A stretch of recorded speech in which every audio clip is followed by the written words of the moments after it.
Hey y'all, and welcome to another episode of OPG Pursuit Podcast. My name is Chelsea and I'm the admin assistant for the Fishers branch of Opportunities for Positive Growth. The purpose of this podcast is to give you, the listener, insight into OPG culture.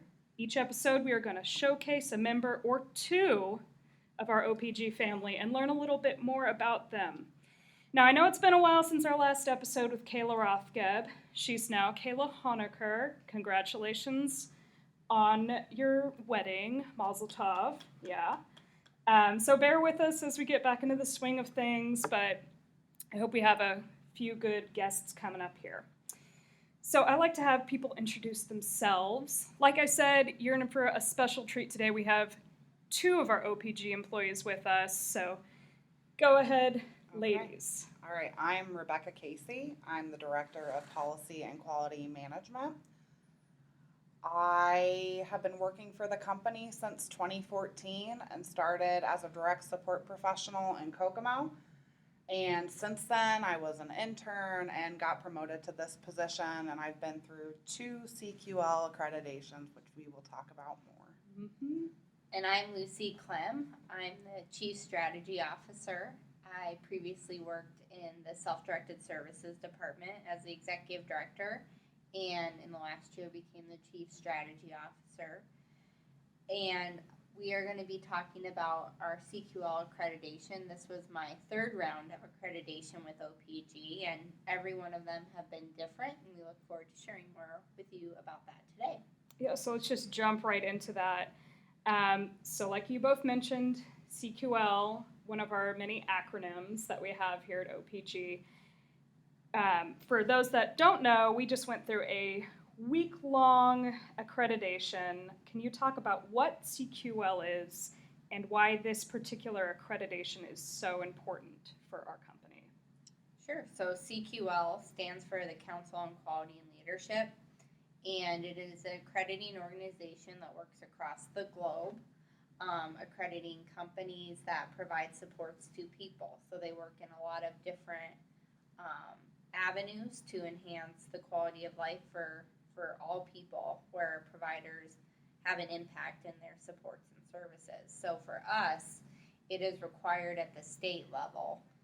So for us to be funded by the state of Indiana, we need to have an accreditation. And so for us, our accreditation is especially important. And for most of us, it was a week-long process, but for Rebecca, I would say it was probably 3+ months of work beforehand to get it all ready to go. Yeah, go into it, Rebecca. Okay. So I always say accreditation is not just a week-long event, it's actually always going on. Yeah. So from the last accreditation till now, we've been working on plans for CQL, and those plans are focused on really improving the participation of people we support in developing their services. And we know we can do better. That's a part of accreditation that I really like, is we always talk about how we can do better and improve. So probably September of last year, I started asking people to be factor champions. And factors are these specific categories that CQL wants to make sure every person receiving support has. So like best possible health as a category. Does every single person have their best possible health? So we had different people come in, and they started helping me gather documents and a lot of other information, and they went through the first round. And then in January, I had a second round of factor champions come in, and they started trying to do small projects and larger projects to really focus on the areas we knew that we needed to work on prior to the Council on Quality and Leadership coming in. And then there was a lot of documentation that needed to be submitted, a lot of applications that needed to be completed, a lot of reports, a lot of data, and so that has been my whole life, really since January, and honestly, probably the entire time I've been in this position. But When she started as an intern, her first rollout was our policies and procedures, and then jumped right into her first accreditation. So this was season 2 for you. Season 2. How did you hear about CQL, and did they reach out to us, or did we reach out to them? How did we get in contact with each other? So I previously worked in North Dakota, where that is a state that has to use CQL for accreditation. So when I came to OPG in 2010, one of the first things that Gail had asked me to do was to find an accreditation company for, at the time, supported living. Well, I was very familiar with CQL, and knowing Gail and OPG, it was just a perfect fit. Since we reached out to them, and we've been partners, and they've utilized OPG as well in our time for POM training and videos and resources that CQL can learn from as well. So over the last 8+ years, it's really been a mutual partnership. And for those people that don't really know what CQL is about, even though you've just explained it, why is it so important to get this accreditation?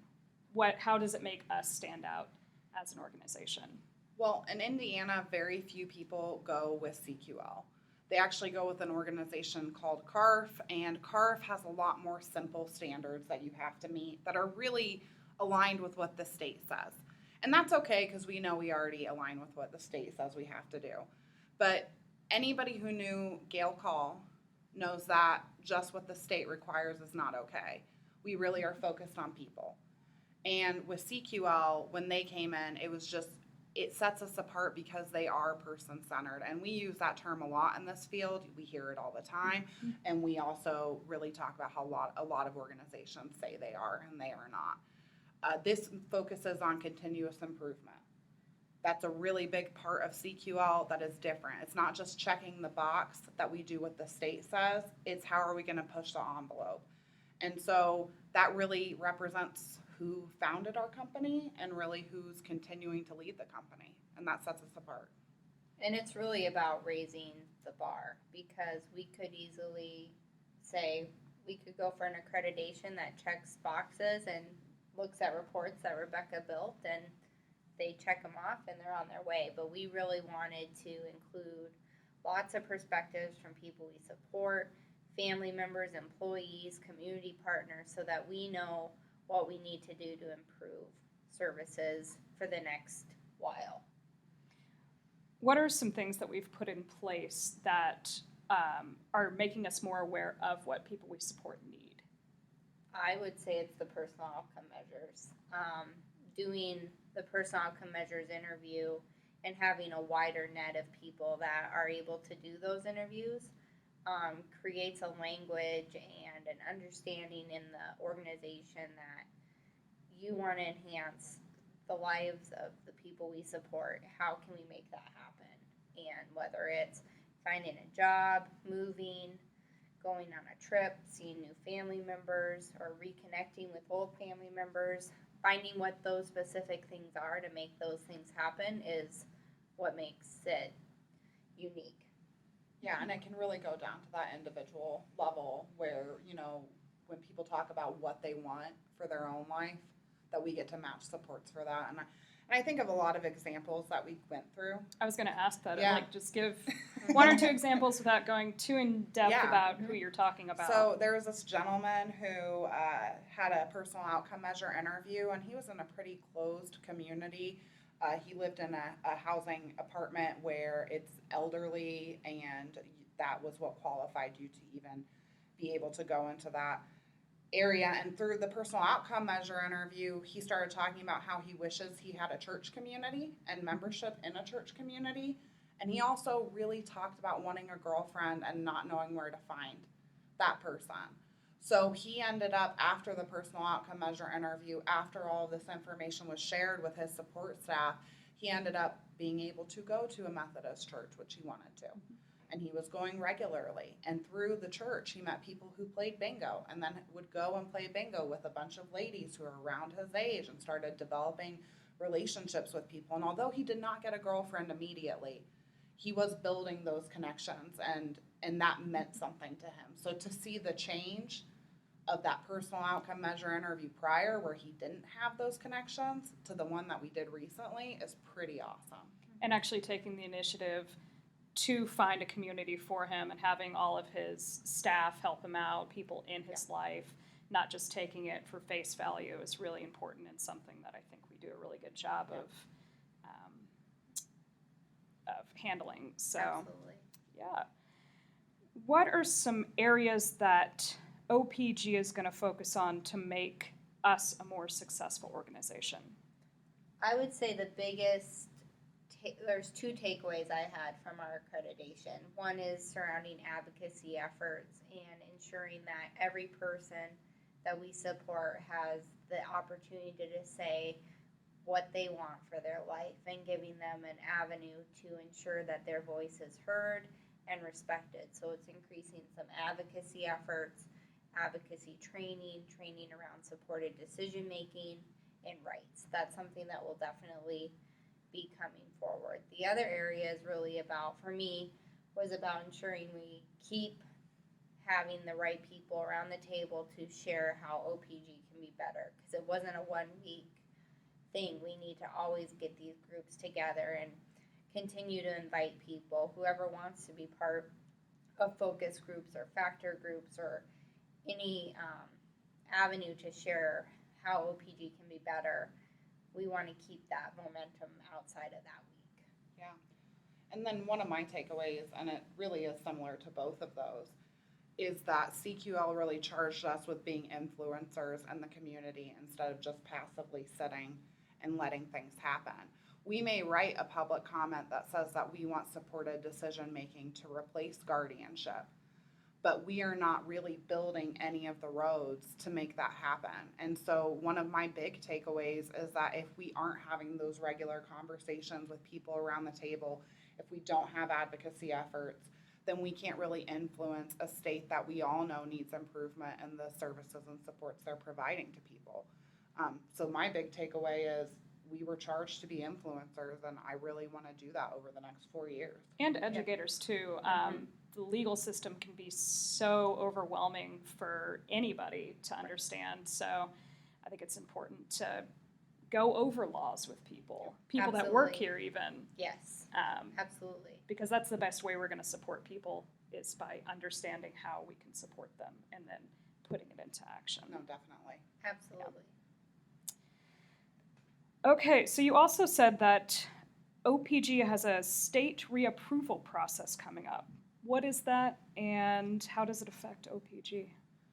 So I really think of our CQL accreditation as providing a lot more of a framework for the state to see that we're doing what we need to do. But the state also wants us to go through something called a reapproval process. The reapproval process affects many employees in ways they don't realize. So one of those ways is the way that you guys are writing incident reports, BEADS incident reports.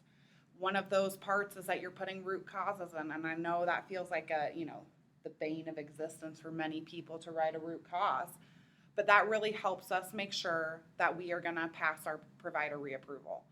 The big part of it is data driven. I get a bunch of incident reports. They tell me what other organizations, the average they have, and we compare ourselves, and if we're above or below, I have to write a big analysis as to why that happens, which is why accurate reporting is really important at OPG, and we've provided so many documents about that. But after the CQL accreditation, the reapproval, which will occur sometime in September, will be very easy because it is just so focused on incident report data, and I can already tell that we've had a lot of areas of improvement in that in the past 3 years. Their terms are only for at most 36 months. So for CQL, we get 4 years. For the state, we'll get 3 and have to redo it.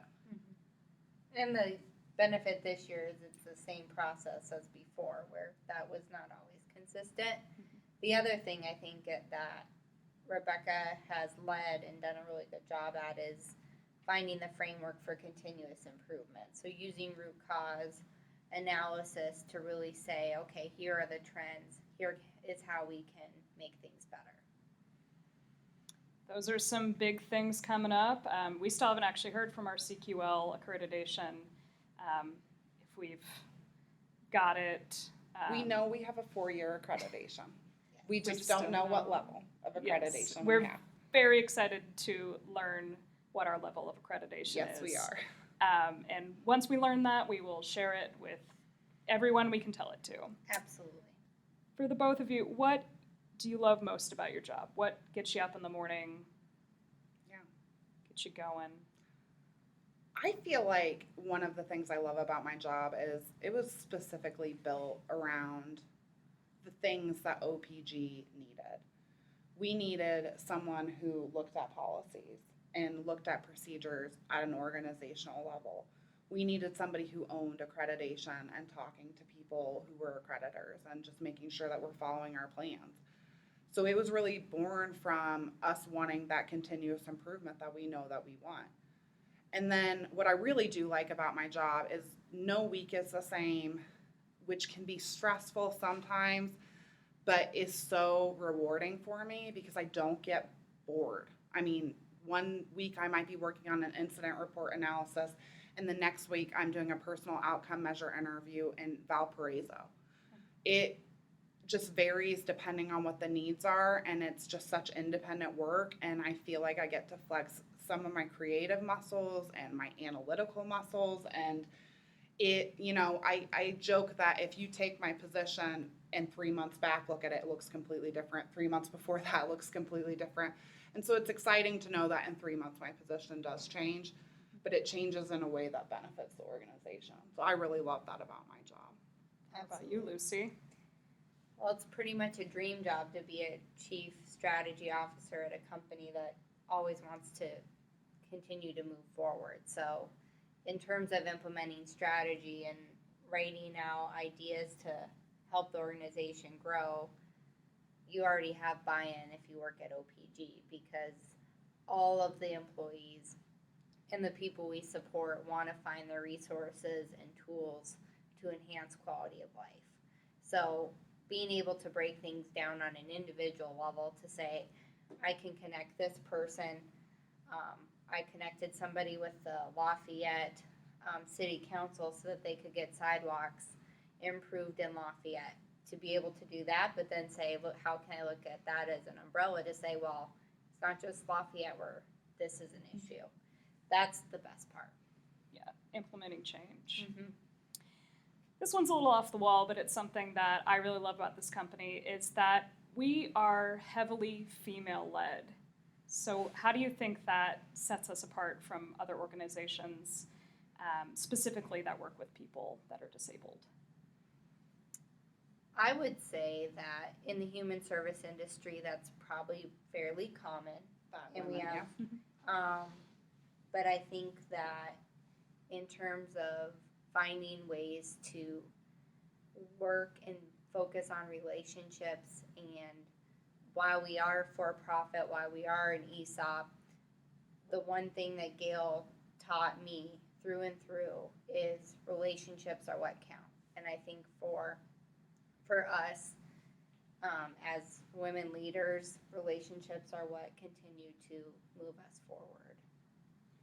Yeah, and I think one of the things that I really appreciate is, we live in a world right now where men typically are going to dominate the boardroom and the top positions in a company. And to be in a company that the top positions are represented by women, and to see that that can be successful, and not only be successful, but also be used as an example across the globe when CQL talks about us as an organization that's, doing the right things. It's just really refreshing to know that there are organizations out there who push the envelope, who put women in these positions of power, who don't just have men around the table making all the decisions. And, one of the components of being women leaders is that we do care and make connections, and to show that that can also be a successful business model is what sparks change across the board. So to start with Gail and to know that we are continuing this empowerment of female leaders is really important to me. Well, I think it also is setting the example of needing to have more perspectives and more ideas around the table than what we have today. So it's always just adding more ideas and layers of avenues of change. And viewpoints. And, Mm-hmm. yeah. Okay, now we get to the fun part. So you can Take off your CQL smarty wasn't pants. We Take could off get real nerdy, Rebecca. Yeah, we and I. could. All right, we can get nerdy. That's all right. That's all We right. might with your fun questions, but we might. Play some You'll D&D be like, later. Yeah. Watch some Star Trek. That's her thing. Yeah, I don't know about Star Some Trek West either. Wing. Okay, West Yeah, Wing. there we go. So this is something that Lucy has really implemented in every single meeting we do.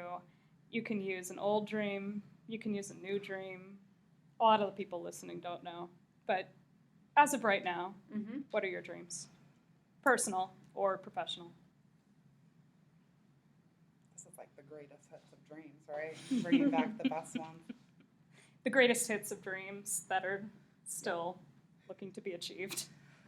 One day I would like to hold a political office. I used to say governor of Indiana. I'm deeply Democratic, and although that doesn't mean that I can't be governor, it just means I'm a little liberal. So, but hold political office is a big one for me.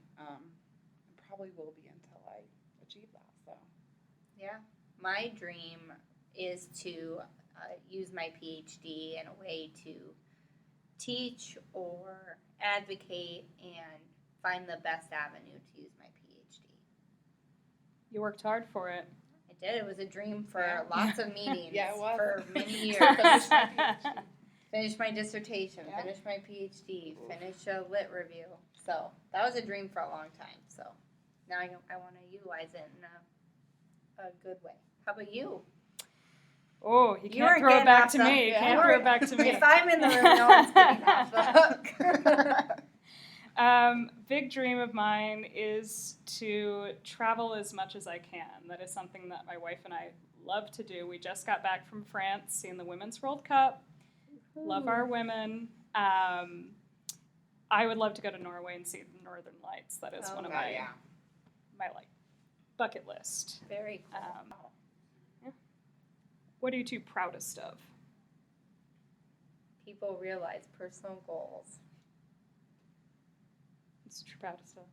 I am proud of OPG in so many ways and have working at an organization that constantly wants to be better and grow and doesn't just put its mission on the walls and leaves it there.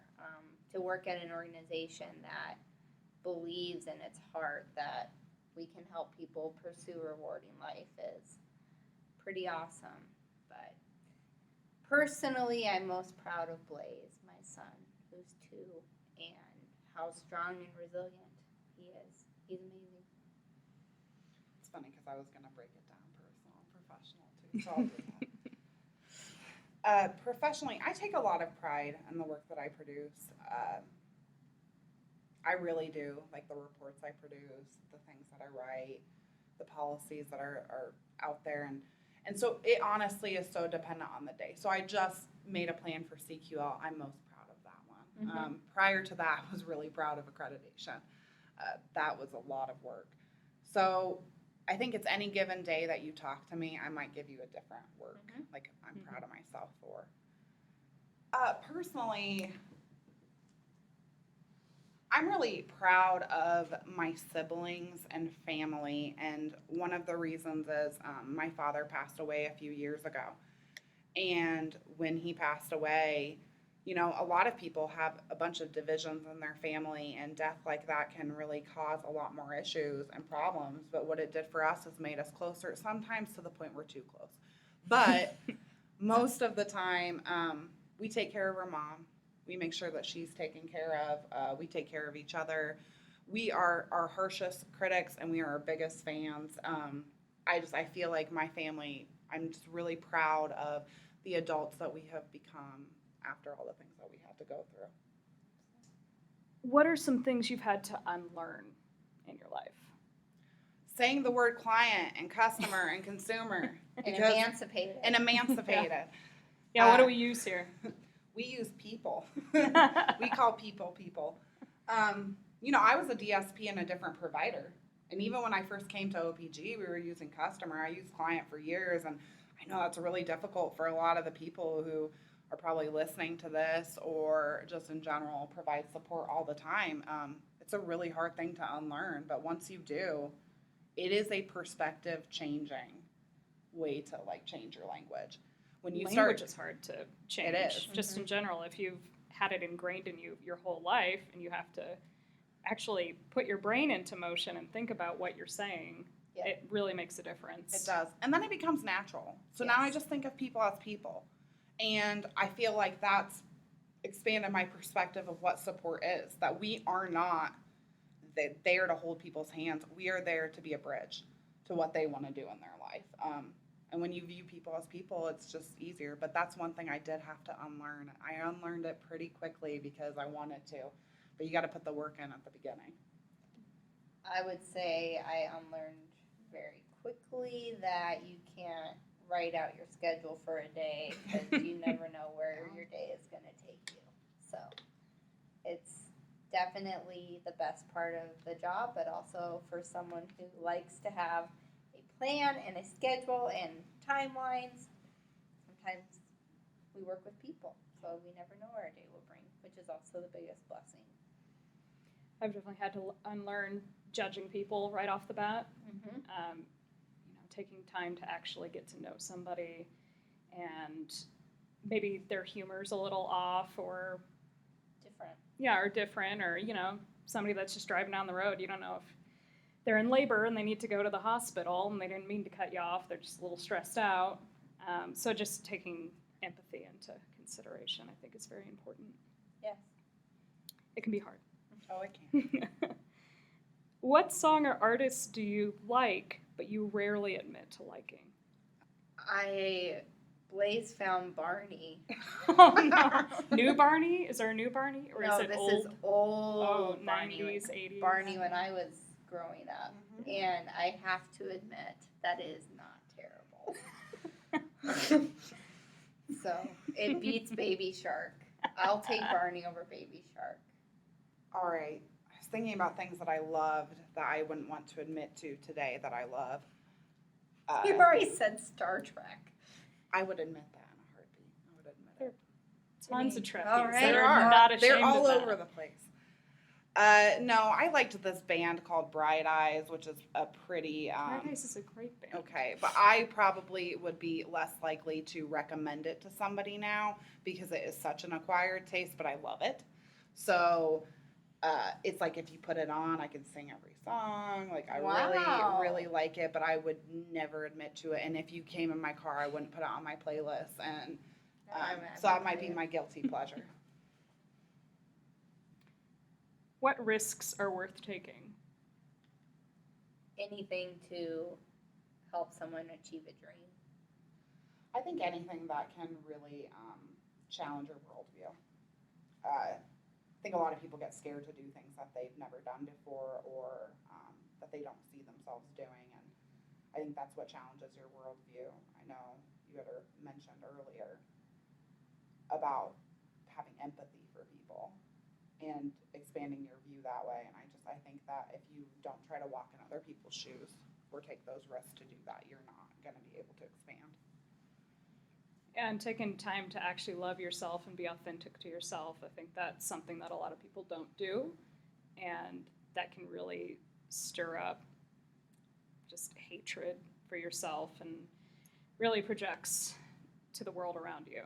And that's not fair to people around you. It's not fair to yourself, most of all. So love yourself, people. It's very important. Which historical figure would you most like to be?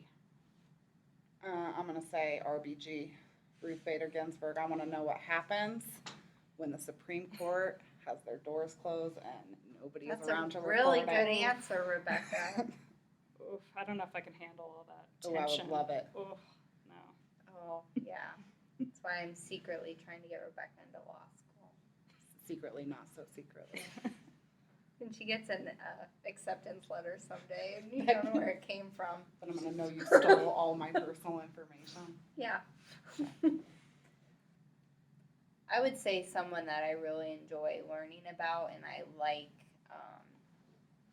learning. The more I learn, the more I appreciate Harriet Tubman and the Underground Railroad, and finding ways to make change and enhance freedoms for people, no matter the danger or the cost. When I learned about that in elementary school, I thought it was fascinating, and I just kept learning more about it. And growing up out west, there's a lot of historical figures that we could learn from, but she was one I always really appreciated. What are some words of wisdom that you would pass on to your childhood self? Be nicer to your parents. I think a lot about my childhood, and in middle school, I was the worst girl you could have ever met. People who know me now would 100% see that I was probably a terrible daughter to be around, and I argued all the time. Honestly. What? But no, I was not very nice when I was in high school and middle school to my family, and that's something I regretted later in my life. I had time to apologize for it, but I would tell my younger self to calm down and to not be so mean. I'd have loved to have known you then. Would you?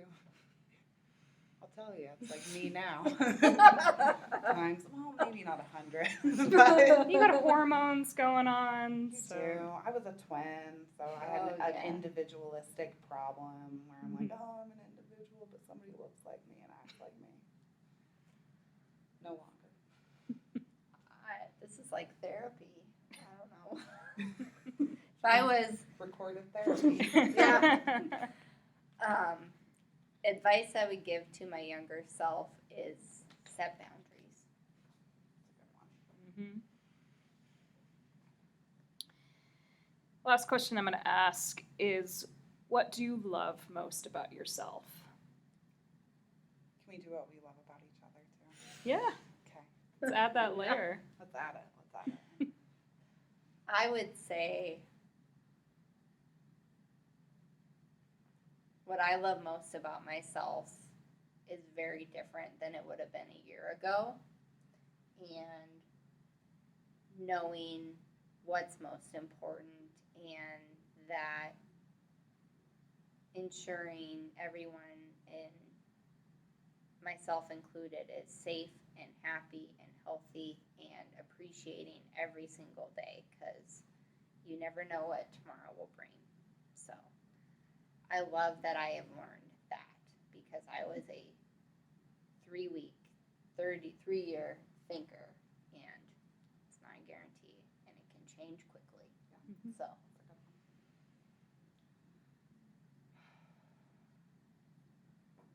I love.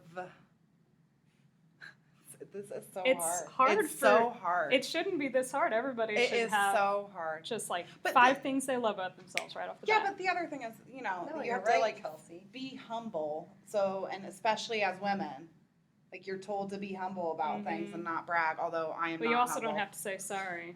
I say So. sorry all the time. I love that I am analytical, and that I don't immediately take things on face value. I think that's one of the skills that's really important for people to have, and not enough people have it. And I love that I have that. I also love that I can public speak and I don't get nervous. So There you go. That's 2 big ones there you go. that just came right out. Yeah, took a second, but came It's all right out. right. Yeah. What about you? I love that I have known who I am since I was probably like a junior in high school. It's when I came out as gay, and I have not looked back since. I love that I don't hide who I am. I think that's very important. I know it's not always the safest route for people to take, especially in communities where you can get hurt for being who you are. But that's what I love most about myself, is just that I love who I am. You're secure in who you I'm very are. secure in who Yeah. I am. And I've had that compliment a lot in my life. Just people coming up to me and asking if I was 5'6", just because I carry myself in a Yeah. very tall manner. I'm very short, by the way. I'm 5'2". So that was the Beat me, biggest. Kelsey. That was the biggest compliment I ever received, was somebody Yes. thinking I was 5'6". I'm 5'9". I wish I was that. Odd personnel. What?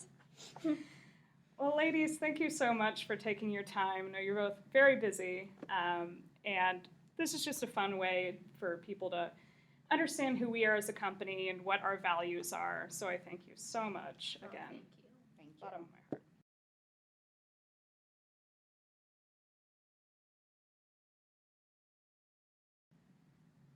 But it's good to celebrate yourself.